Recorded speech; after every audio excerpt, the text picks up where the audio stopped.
200 ton से ज्यादा वजन का यह हवाई जहाज बिना किसी इंजन के अंधेरे अटलांटिक ओशन के ऊपर सिर्फ एक ग्लाइडर बन जाने वाला था। नीचे हजारों फीट गहरा समुद्र, ऊपर रात का अंधेरा और आसपास कोई रनवे नहीं लैंड करने के लिए। इस दिन से पहले तक दोस्तों कमर्शियल एविएशन में फ्यूल लीक से सारा फ्यूल खत्म होने का कोई रिकॉर्डेड केस नहीं था हिस्ट्री में। ना कोई पायलट था जिसने इस तरह की सिचुएशन से डील किया था, ना कोई ट्रेनिंग मैनुअल, ना कोई चेकलिस्ट, ना कोई प्रेसिडेंट, कुछ भी नहीं था जो पायलट्स को बता सके कि अब क्या करना है।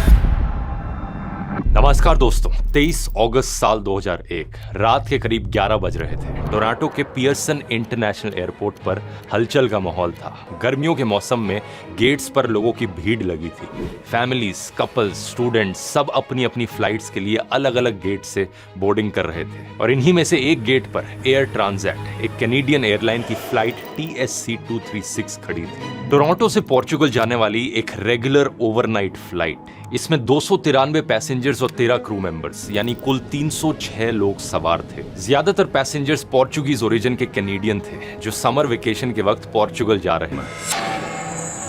24 अगस्त रात के 12:52 पर यह फ्लाइट टोरंटो से टेक ऑफ करती है। 240 at 8 cleared for takeoff 24 right Transat 236 heavy।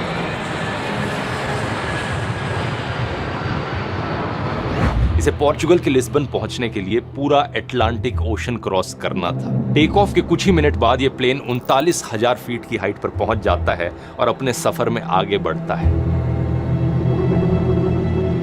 Passengers ने डिनर किया, कुछ लोगों ने मूवीज देखी, बच्चे सो गए और धीरे धीरे कैबिन की लाइट्स डिम हो गई। एक बिल्कुल नॉर्मल ट्रांस अटलांटिक फ्लाइट की तरह यह हवाई जहाज अंधेरे में अटलांटिक ओशन के ऊपर से शांति से गुजर रहा था। ऊपर से दिखने में सब कुछ नॉर्मल लग रहा था, लेकिन इसी बीच कॉकपिट में कुछ ऐसा हो रहा था जो इस फ्लाइट को एविएशन हिस्ट्री की सबसे खतरनाक फ्लाइट्स में से एक बना देगा।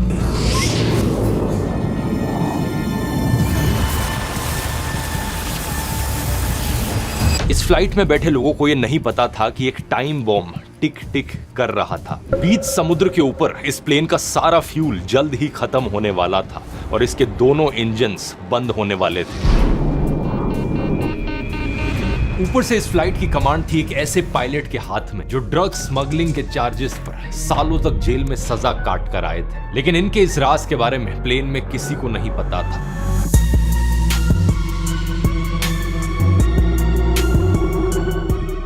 इस समस्या की शुरुआत हुई थी दोस्तों करीब 9 दिन पहले, जहां कुछ मिलीमीटर्स के फर्क ने इस प्लेन की तकदीर लिख दी थी। बात है 15 अगस्त 2001 की, जब एयर ट्रांजिट के मेंटेनेंस टीम ने इस प्लेन की रूटीन इंस्पेक्शन के दौरान इसके राइट इंजन के ऑयल सिस्टम में मेटल चिप्स पाए। ये एक बहुत सीरियस साइन था कि इस इंजन के अंदर कुछ गड़बड़ है। 2 दिन बाद 17 अगस्त को फिर से मेटल पार्टिकल्स मिले। अब इस एयरलाइंस के पास कोई ऑप्शन नहीं था। यह बात क्लियर थी कि इंजन बदलने पड़ेंगे, लेकिन प्रॉब्लम यह थी कि एयर ट्रांजिट के पास कोई स्पेयर इंजन अवेलेबल ही नहीं था। तो इन्होंने रोल्स रॉयस कंपनी से एक इंजन लोन पर लिया और यहीं से ही शुरू होती है असली गड़बड़।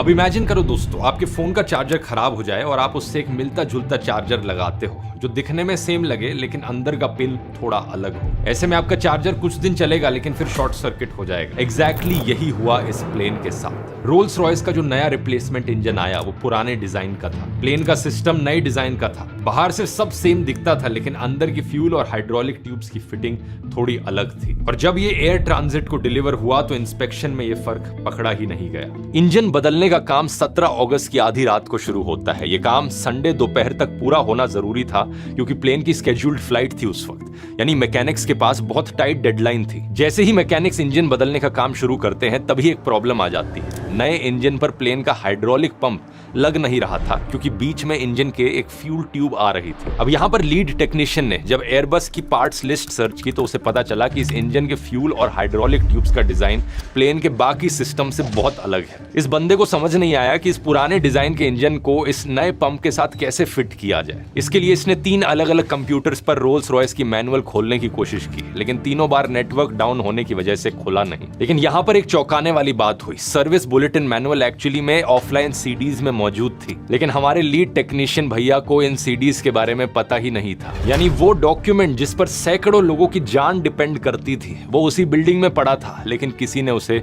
ढूंढने की कोशिश नहीं करी। टाइम प्रेशर बहुत ज्यादा था, संडे दोपहर तक प्लेन को तैयार करना था, तो टेक्नीशियन यहाँ पर एक शॉर्टकट ले लेता है। ये इंजन पर फ्यूल ट्यूब्स नए डिजाइन की लगा देता है, लेकिन हाइड्रोलिक ट्यूब पुराने डिजाइन की ही रहने देता है। तो इस एक इंजन पर अब दो अलग अलग डिजाइन की ट्यूब्स लगी हुई थी जो एक दूसरे के लिए बनी ही नहीं थी। रोल्स रॉयस के सर्विस बुलेटिन में साफ लिखा था कि फ्यूल ट्यूब और हाइड्रोलिक ट्यूब हमेशा एक सेट के तौर पर बदलनी चाहिए, लेकिन नेटवर्क डाउन होने की वजह से अनफॉर्चुनेटली किसी ने यह सर्विस बुलेटिन पढ़ा ही नहीं था। जब हाइड्रोलिक सिस्टम प्रेशराइज होता तो हाइड्रोलिक लाइन का फ्लैंज रोटेट होकर फ्यूल लाइन के और करीब आ जाता। दो मेटल ट्यूब्स जो कभी एक दूसरे को टच नहीं करनी चाहिए थी, वो एक दूसरे में रगड़ने लगी। ये बात लेकिन किसी ने नोटिस नहीं करी। इंस्टॉलेशन कंप्लीट होने के बाद इंजन ग्राउंड रन हुआ, सब कुछ नॉर्मल दिख रहा था, कोई लीक नहीं था, कोई वार्निंग नहीं थी, इसलिए प्लेन को फ्लाइट के लिए रिलीज कर दिया गया। इस इंजन के बदलने के बाद प्लेन ने कई फ्लाइट्स भरी बिना किसी को पता चले कि इसके अंदर एक टिकिंग टाइम बॉम्ब है। हर फ्लाइट के साथ वाइब्रेशन और प्रेशर की वजह से ये दोनों ट्यूब्स पास में आती और एक दूसरे पर रगड़ने लगती। धीरे धीरे फ्यूल ट्यूब की दीवार घिस रही थी, बस समय की बात थी कि कब ये पूरी तरीके से टूट जाती। वापस आते हैं दोस्तों 24 अगस्त की रात पर। फ्लाइट 236 अटलांटिक ओशन के ऊपर से उड़ रही है। सब नॉर्मल था। फ्लाइट में 46.9 मेट्रिक टन फ्यूल डला था, जो कि रिक्वायर्ड अमाउंट से 5.5 मेट्रिक टन ज्यादा ही था। लेकिन सुबह के 4:38 को फ्लाइट डेटा रिकॉर्डर ने रिकॉर्ड किया कि फ्यूल बहुत तेजी से कम हो रहा था। घंटों तक हाइड्रोलिक लाइन और फ्यूल लाइन के आपस में रगड़ने की वजह से फ्यूल ट्यूब की दीवार पर एक एल शेप्ड क्रैक बन गया था, जिससे फ्यूल लीक होना शुरू हो गया था। लेकिन ना तो कॉकपिट में कोई अलार्म बजा, ना ही कोई वार्निंग लाइट जली। इसके पीछे कारण था कि एयरबस A330 में फ्यूल लीक डिटेक्ट करने का कोई डायरेक्ट सेंसर ही नहीं था। धीरे धीरे ये क्रैक बड़ा होता गया और तेजी से फ्यूल लीक होने लगा। Leak rate 13 metric ton per hour पहुंच गया। हवाई जहाज में बैठे 306 लोगों में से किसी को भी पता नहीं था कि खामोशी से इस प्लेन का फ्यूल अटलांटिक ओशन में बरस रहा था। यह सिर्फ 5:03 पर ही होता है कि क्रू राइट इंजन में अनयूजुअल ऑयल रीडिंग्स नोटिस करते हैं। इसी इंजन से फ्यूल लीक हो रहा था, लेकिन पायलट्स को लगा कि फ्यूल लीक क्यों होगा आखिर। वो सोचते हैं पक्का कोई कंप्यूटर फॉल्ट है। 5:33 टेक ऑफ के करीब 4 घंटे 40 मिनट बाद एक एडवाइजरी मैसेज कॉकपिट में फ्लैश होता है। Fuel imbalance warning. Haven't seen that before. Crew को पता चलता है कि लेफ्ट और राइट विंग के टैंक्स में फ्यूल का बैलेंस बिगड़ गया है। लेफ्ट साइड के कंपैरिजन में राइट साइड में फ्यूल काफी कम था। अब फ्यूल इम्बैलेंस इस तरीके से मॉडर्न एयरक्राफ्ट्स में कभी कभार हो जाता है। इसको ठीक करने के लिए एक स्टैंडर्ड प्रोसीजर होता है, चेकलिस्ट निकालो, स्टेप्स फॉलो करो। क्रू ने भी सोचा कोई इतनी बड़ी बात नहीं है, इस इशू को तो हैंडल कर लेंगे। लेकिन यहाँ पर ये एक और बड़ी गलती कर बैठते हैं। इस पूरी घटना की सबसे बड़ी गलती जो इस सिचुएशन को डिजास्टर में बदल देती है।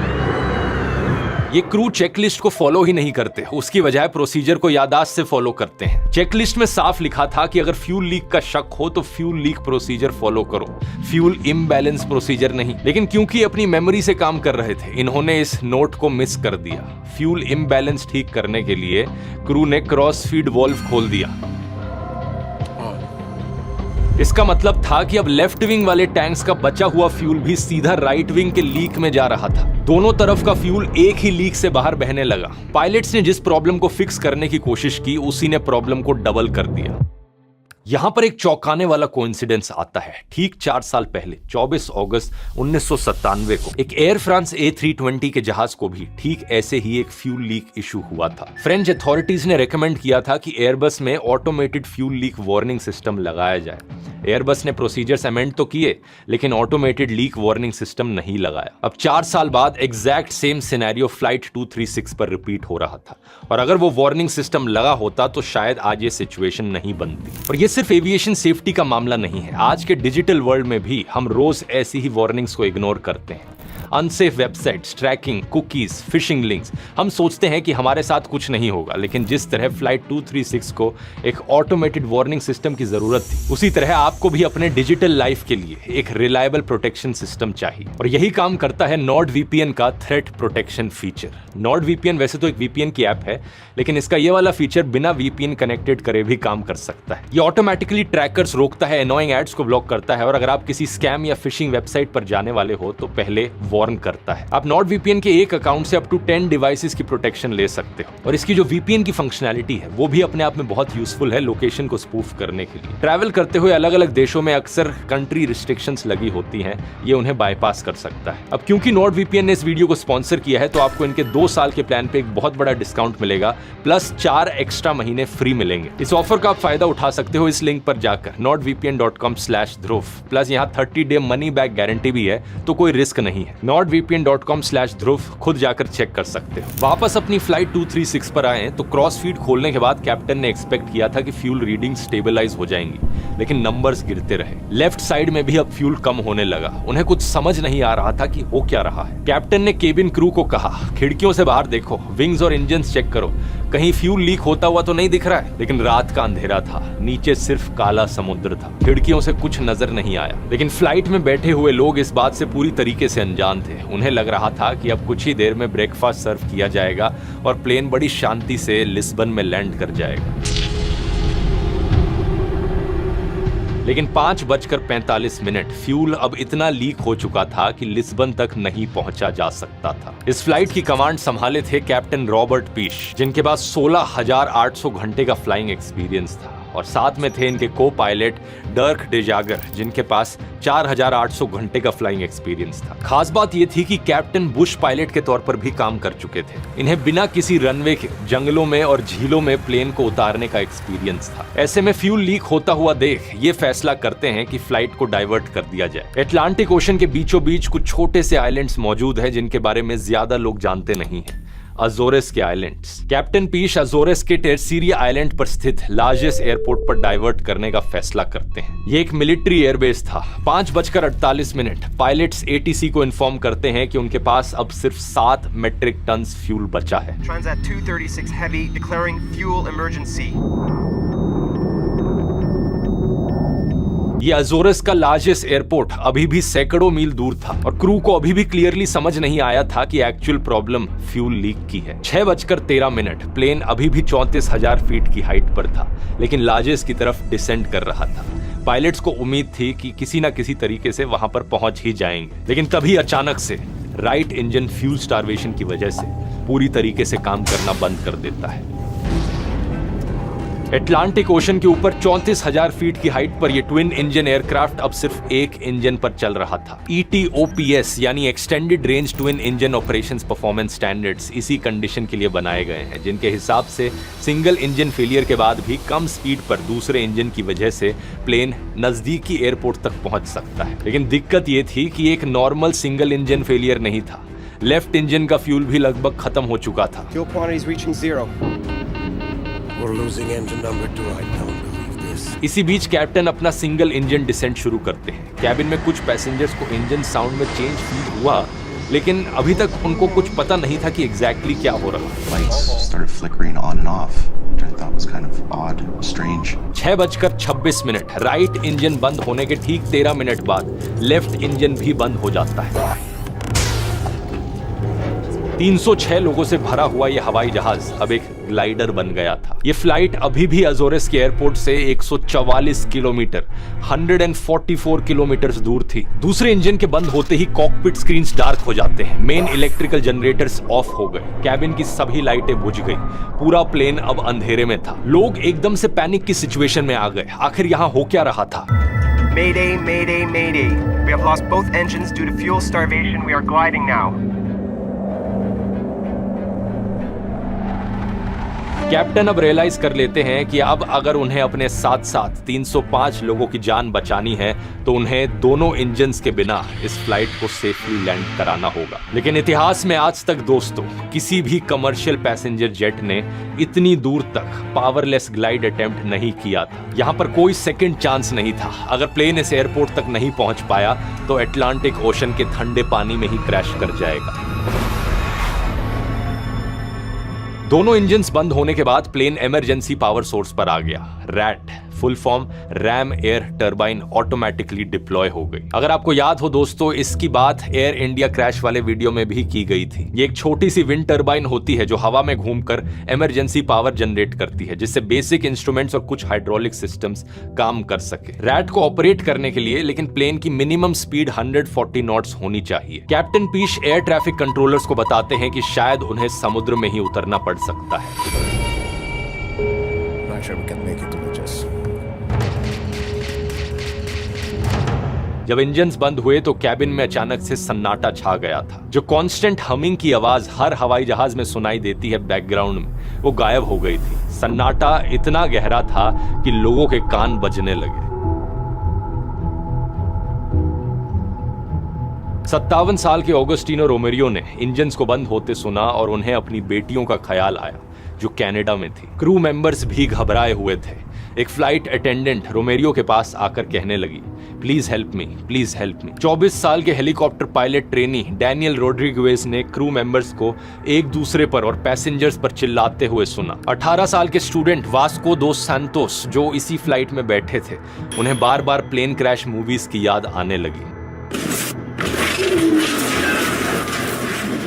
जिसके बारे में वो फिल्मों में देखते थे। आज वही चीज उनके साथ असलियत में हो रही थी। अगले कई मिनटों तक पैसेंजर्स अंधेरे में बिना इंजन की आवाज के रोलिंग एयर करंट्स पर ग्लाइड करते हुए बैठे रहे। वो नहीं जानते थे कि नीचे क्या है, आगे आखिर क्या होने वाला है। कुछ देर बाद पैसेंजर्स को बताया जाता है कि प्लेन समुद्र में इमरजेंसी लैंडिंग कर सकता है।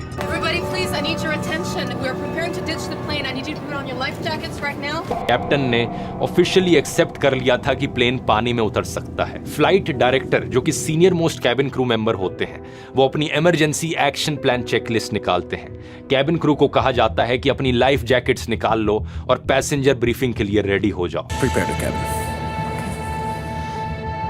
The cabin's slowly depressurizing. We need to put our oxygen masks on. Crew members passengers को अपनी लाइफ जैकेट्स निकालने को कहते हैं। ब्रेस पोजीशंस की इंस्ट्रक्शंस इंग्लिश और फ्रेंच में दी जाती हैं। कुछ पोर्चुगीज पैसेंजर्स भी इस फ्लाइट में मौजूद थे, जिन्हें इनमें से दोनों में से कोई भाषाएं नहीं आती थी।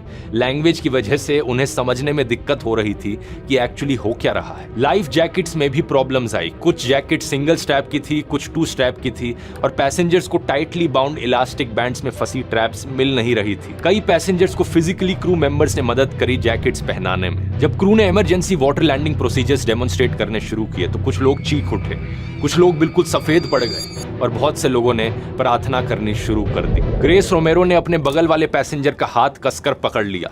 बस यही उम्मीद थी कि सब ठीक हो जाए। वो बस इतना चाहती थी कि ओशन में ना गिरे। पैसेंजर मार्गरेट मैककिनन को उस वक्त इथोपियन एयरलाइंस फ्लाइट 961 की याद आ गई। उन्होंने एक डॉक्यूमेंट्री में देखा था कि कैसे कुछ साल पहले 1996 में एक हवाई जहाज इंडियन ओशन में गिरा था। तुरंत समुद्र में टच करते ही टूट गया और सारे लोग मारे गए।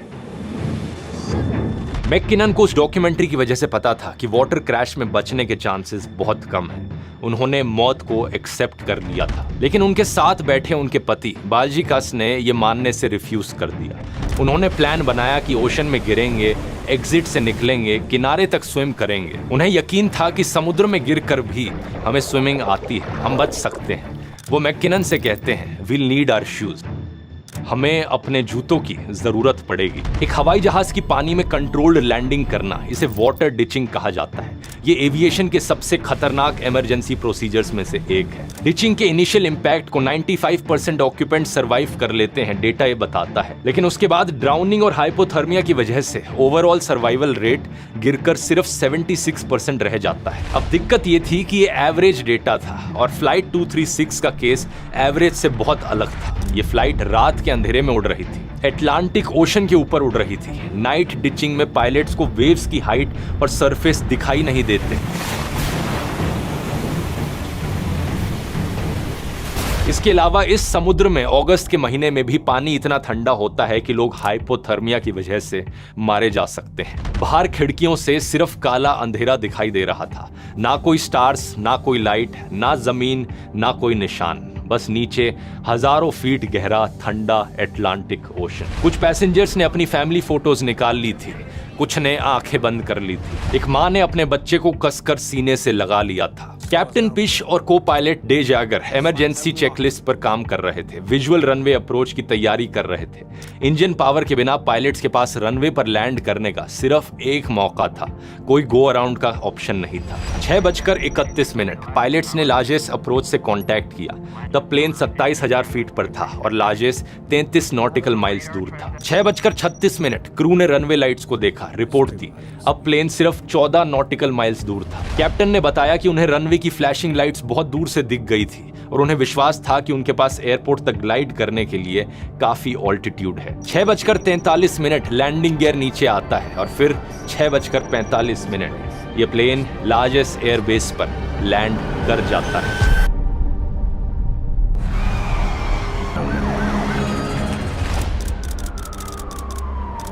दोनों इंजन्स बंद होने से लेकर लैंडिंग तक प्लेन करीब 19 मिनट तक बिना इंजन पावर के उड़ा। कमर्शियल एविएशन हिस्ट्री में ये अनप्रेसिडेंटेड था और अभी तक का सबसे बड़ा रिकॉर्ड था। लेकिन प्लेन की लैंडिंग बिल्कुल भी स्मूथ नहीं थी। बिना इंजन रिवर्स थ्रस्ट के एक्सट्रीम ब्रेक्स लगे, मेन व्हील्स लॉक हो गए, टायर्स घिसकर डिफ्लेट हो गए, व्हील बेयरिंग जर्नल्स तक घिस गए। लैंडिंग गियर से स्पार्क्स और फ्लेम्स निकलने लगी। फ्रिक्शन की वजह से छोटी सी आग भी लग गई, लेकिन फॉर्चुनेटली उसे जल्दी से बुझा दिया गया। लैंडिंग का झटका इतना जोरदार था कि पैसेंजर्स अपनी सीट पे आगे की तरफ फेंके गए। कुछ लोगों के हाथों में जो चीजें थी वो गिर गई और फिर जैसे ही प्लेन रुका, कैबिन में तालियां बजने लग जाती है।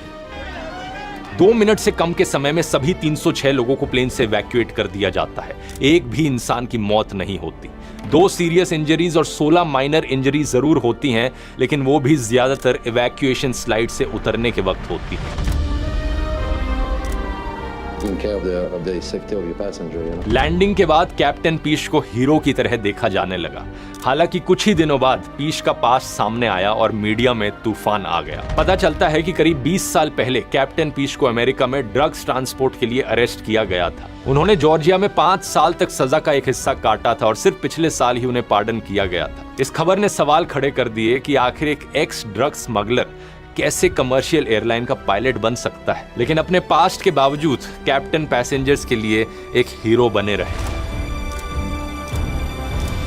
इस इंसिडेंट के बाद कनाडा के transport minister air transit airline पर कैनेडियन एविएशन इतिहास का सबसे बड़ा फाइन लगाते हैं, $250,000। इसके अलावा पैसेंजर्स भी इस एयरलाइन पर $30 मिलियन का क्लास एक्शन लॉसूट फाइल करते हैं। लॉसूट में कहा जाता है कि पैसेंजर्स को इतना सीवियर ट्रॉमा हुआ कि वो फिजिकली इल हो गए और शायद जिंदगी भर इसके इफेक्ट्स झेलेंगे। फ्लाइट 236 की ये कहानी एविएशन हिस्ट्री की सबसे इनक्रेडिबल सर्वाइवल स्टोरीज में से एक है। जब सब खत्म हुआ तो अजोरेस के एयरबेस पर 306 लोग सही सलामत खड़े थे।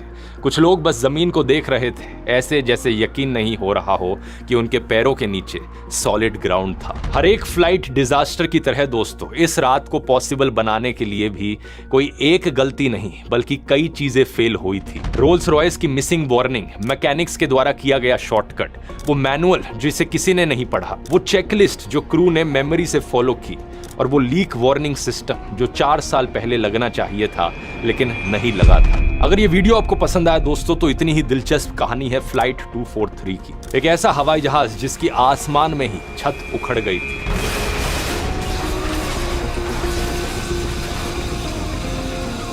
अब सोचकर देखो, आप एक फ्लाइट में बैठे हो और ऊपर से छत ही निकलकर गिर जाए। ऐसी सिचुएशन में आप क्या करोगे? और इससे ज्यादा जरूरी सवाल यह है कि एक पायलट क्या करेगा। जानने के लिए यहां क्लिक करके ये वाला वीडियो देख सकते हो। बहुत बहुत धन्यवाद।